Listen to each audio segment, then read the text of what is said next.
तीर्थास्पदम् शिवविरञ्चिनो तं शरण्यम् नित्यारितिहं प्रणतिपाले भवाब्धिपोतम्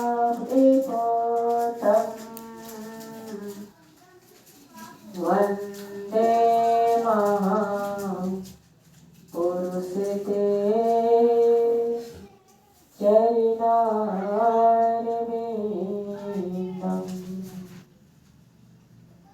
वन्दे महापुरुषते चरणारविन्दम्।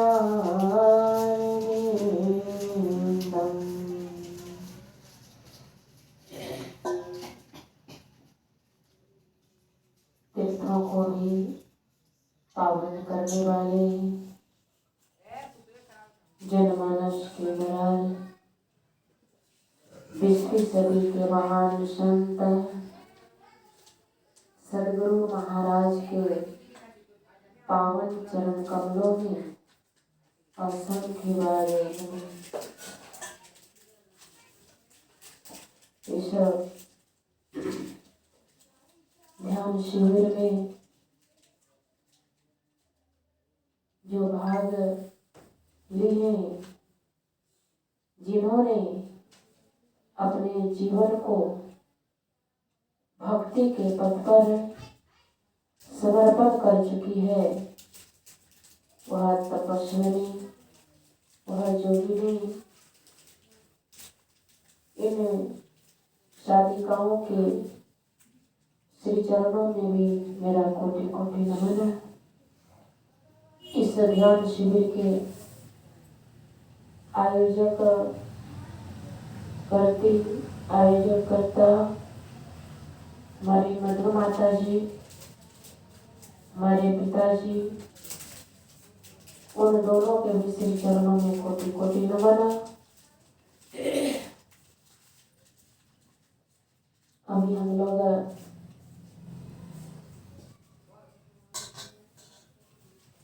इस ध्यान शिविर के दूसरे दिन के दूसरे पाली सत्संग में हम लोग भाग लिए हैं और अभी के सत्संग में हम लोग रामचरितमानस से पाठ श्रवण किए। पाठ में आया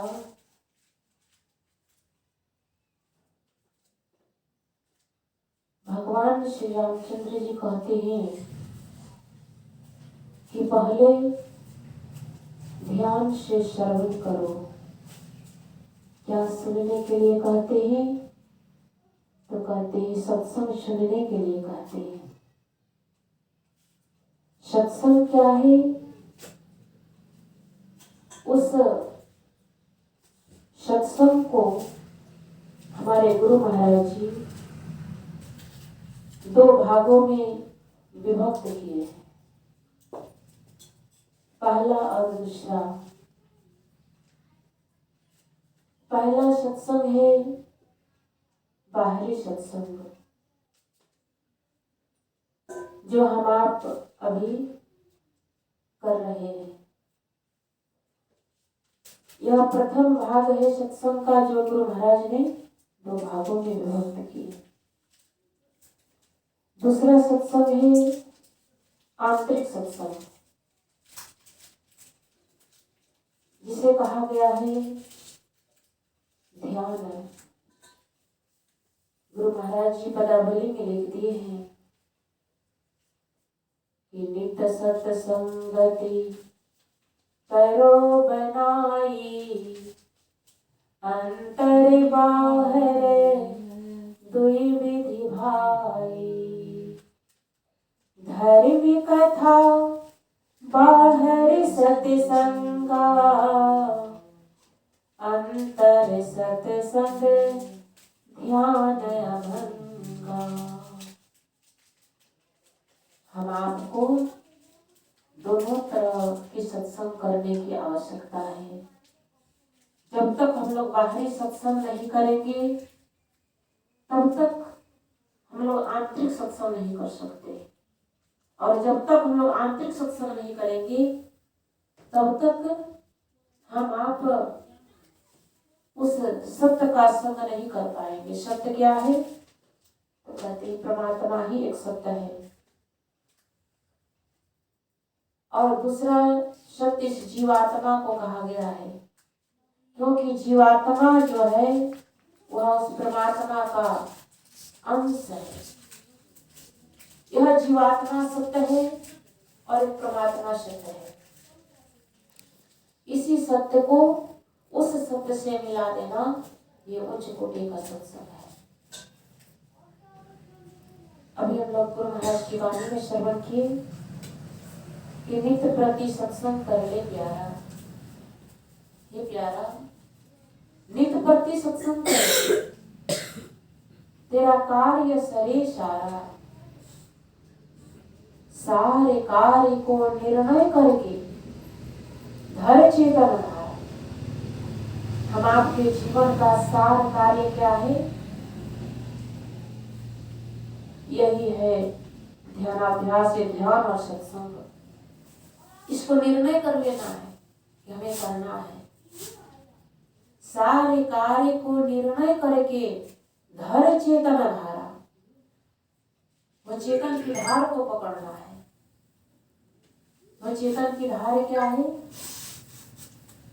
तो गुरुदेव ने दूसरे जगह पदावली में कहा कि चढ़ी चढ़ो दशमा द्वारे सुख पाओ रे भाई। जब तक हम इस 9 द्वारों में पड़े रहेंगे तब तक हम आप दुख में पड़े रहेंगे। सुख पाना चाहते हैं, सुख है, तो गुरुदेव ने कहा कि उस 10वें द्वार में प्रवेश करो। वह 10वां द्वार क्या है? तो गुरु महाराज की वाणी में ही आया है कि गंगा जमुना जोगी धारे मधहि सरस्वती बही। ये क्या है? पिंगला पिंगला ये दोनों नैनों के बीच में सुखमनिया में मोरी नजर लागी, अगल बगल कहूँ दृष्टि न डोले, सन्मुख बिंदु पकड़ लागी।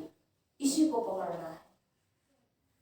ये चेतन धार, धर चेतन धारा, पिंड के पार, पिंड के पार यानी आंख से ऊपर आंख से नीचे नहीं। शरीर को भी 2 भागों में बांटा गया है। एक पिंड है जो आंख के नीचे है, दूसरा है ब्रह्मांड। वही गुरु महाराज संकेत करते हैं कि धर चेतन धारा, पिंड के पारा, दसम द्वारे का। और तब क्या होगा? उन्होंने कहा कि ज्योति जगी जावे, यानी प्रकाश हो जाएगा, ज्योति जल जाएगी। और जहाँ ज्योति जल जाता है, प्रकाश हो जाता है, तो है रास्ता खुद ब खुद दिखाई देने लगता है।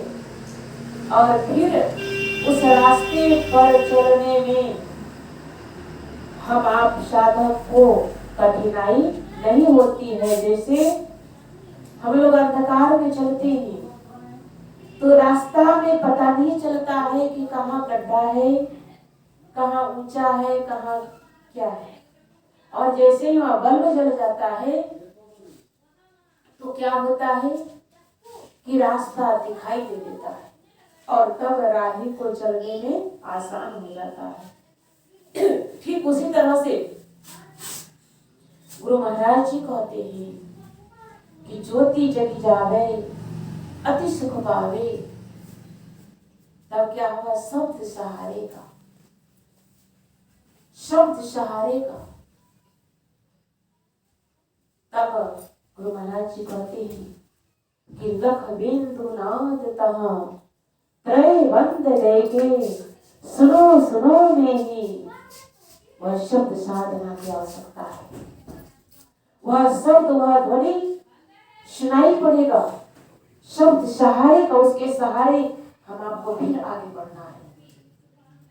शब्द सहारे का लख बिंदु नाद राय पट गण मंद गए के सुनो सुनो में ही ब्रह्मनाद का धरो सहारा आपन तन में ही नित प्रति सत्संग करवे प्यारा तेरा कार्य सरेशा। हम आपका काम बन जाएगा, लेकिन काम हम आपका कैसे बनेगा? गुरु महाराज जी इस शब्द में स्पष्ट कर दिए और इसी शब्द को संत सम्राट बाबा कबीर साहब भी स्पष्ट किए हैं। जो हम लोग भजन सुनते हैं कि संतन के संग लाग रे तेरी बिगड़ी बनेगी।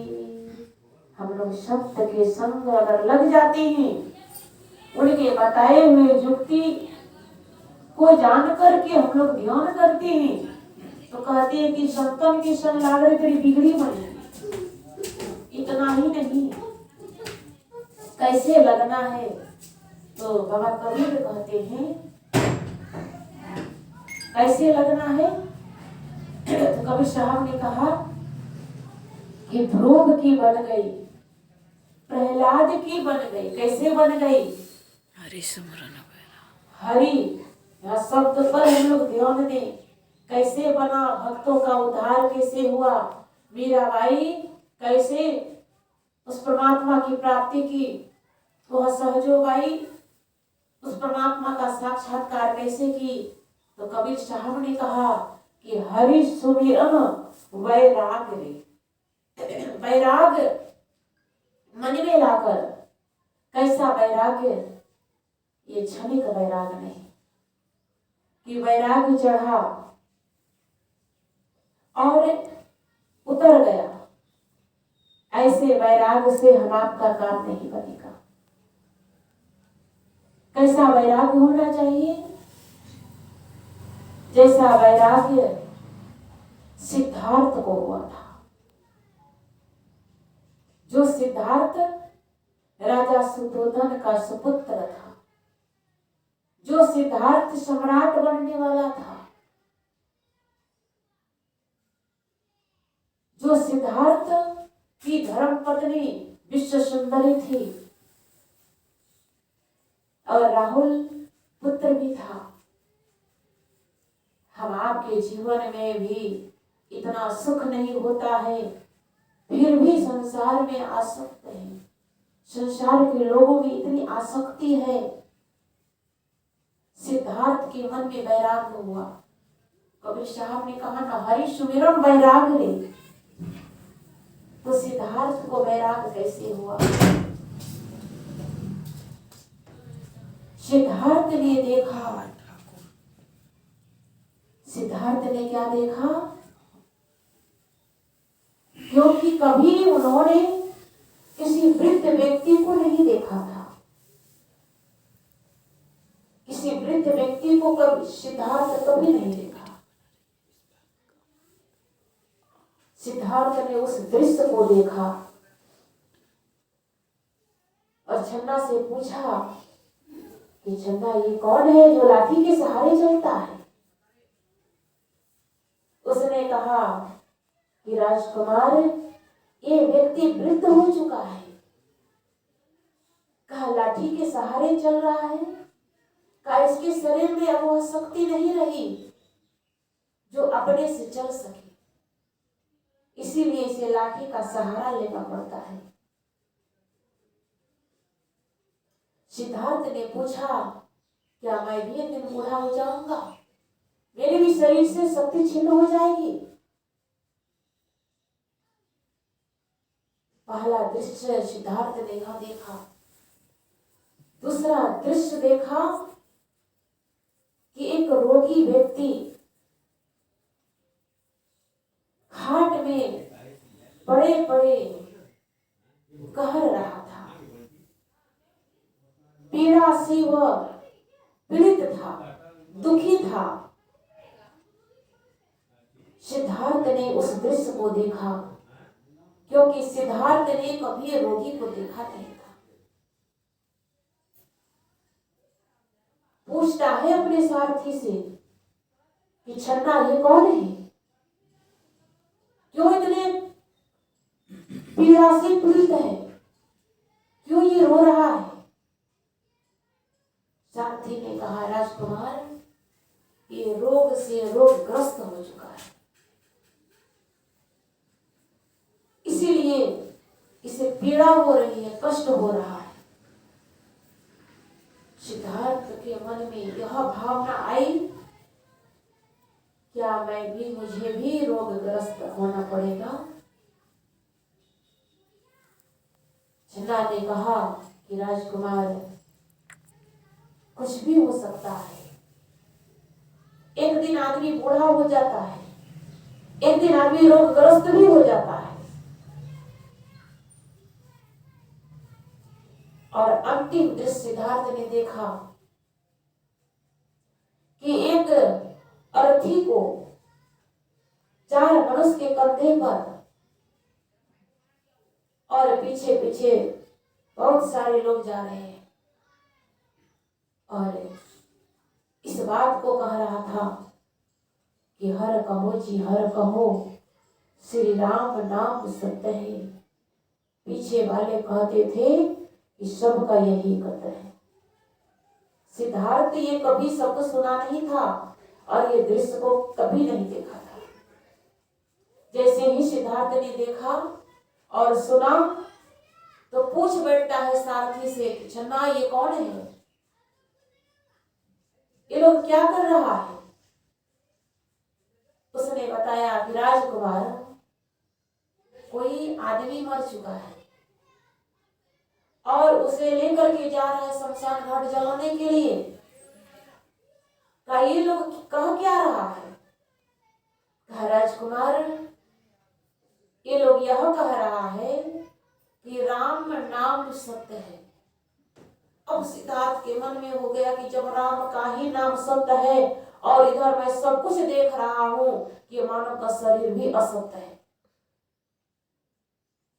और दुखमय है। किसी मानव को मैं नहीं देखता हूं कि कोई सुखी संपन्न हो, कोई सुखी संपन्न नहीं है।